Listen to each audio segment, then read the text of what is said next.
Welcome back. Today I'm going to be walking you through performing a battery replacement on the G Shock G7900, and this is the 3194 module. Let's get right into it. All we're going to need to perform the battery replacement is a small Phillips head screwdriver, ideally metal tweezers if you have them, but if not, you can get away with a metal paper clip, and of course our replacement battery, which is a CR2025. To start off, we're going to need to remove these rubber wings which are blocking our case back screws, and these can be removed by removing these 4 Phillips head screws in these corners. So we'll go ahead and take those out.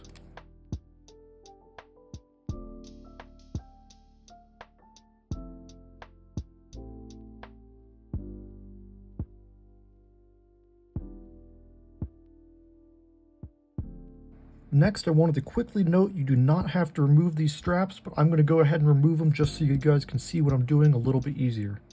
So next we just want to remove our 4 case back screws.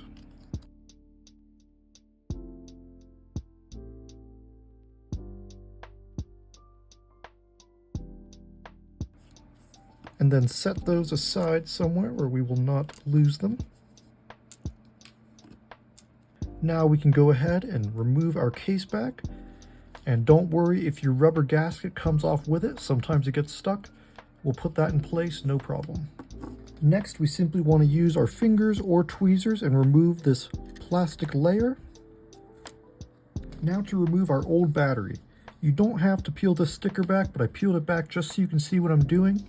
There's a latch right there, and we want to take our paper clip or tweezers right in there, and we can unlatch the battery just like so. And now I usually like to get my tweezers or something sharp and just slide underneath the sticker, because sometimes it'll be stuck to the old battery, and we can go ahead and pull our old battery out and dispose of it. Next, we're going to simply grab our new battery, and if you don't have little finger covers, I do recommend holding it on the sides just so you don't accidentally short it. And we're simply going to slide it right on in there and push the latch down. We'll feel it click right into place, and now our new battery is installed. Now we're ready to perform our AC reset, which simply resets the module to factory defaults, and this is just good in case there's any errors that need to be cleared. We're going to look for this labeled AC, and as we can see, there's a little gold plate down there. This is where our metal tweezers will come in handy. Otherwise, you can grab a paper clip and bend it into an arch with 2 metal points. We simply want to contact one end to this gold AC panel and the other end to the metal on our module and hold it there for about 2 seconds. Now, just to ensure we perform the reset properly, I always hold my finger over this spring because we don't want it to fall out. It's a very important spring for the beeping of your watch. And I'll flip the module over, and we should see it start counting from 12 with 0 seconds. So it's been about 1 minute and 30 seconds since I performed the AC reset, so we're all good. And now we're ready to reassemble the watch. Now to begin reassembling the watch, we want to grab that plastic plate we removed. We can see a hole for the spring and a hole for this metal tab. We simply want to put it right back in place, and you'll see both those tabs and spring go right through. And next, in case your gasket fell out when you took your case back off, we simply want to take the shape of the gasket and match it right in this groove.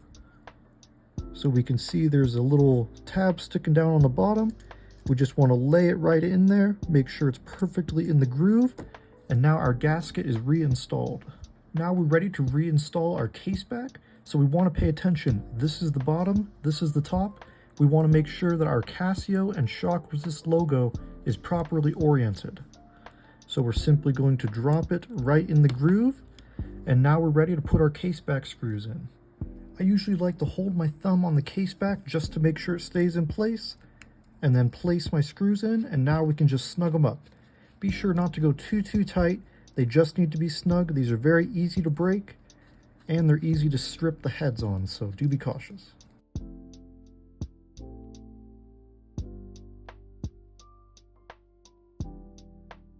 Now I'm going to go ahead and put the straps back on, and I'll meet you right in the next step. Alright, now we're ready to reinstall our wings. So we're going to place them just like this. You can see it kind of lines up the same shape. And we simply will drop our screws in.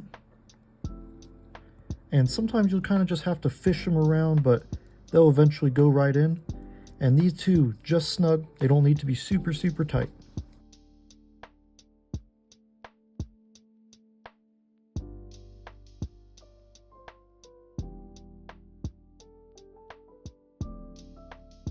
And that's it. We are all done. As we can see, our watch perfectly works. The beep is audible. And though it might be a little challenging to see, our backlight is working. So we are completely ready to set the time and wear our watch again.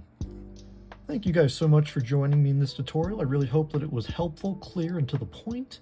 If you have any questions for me, please leave them below and I will get back to you as quickly as possible.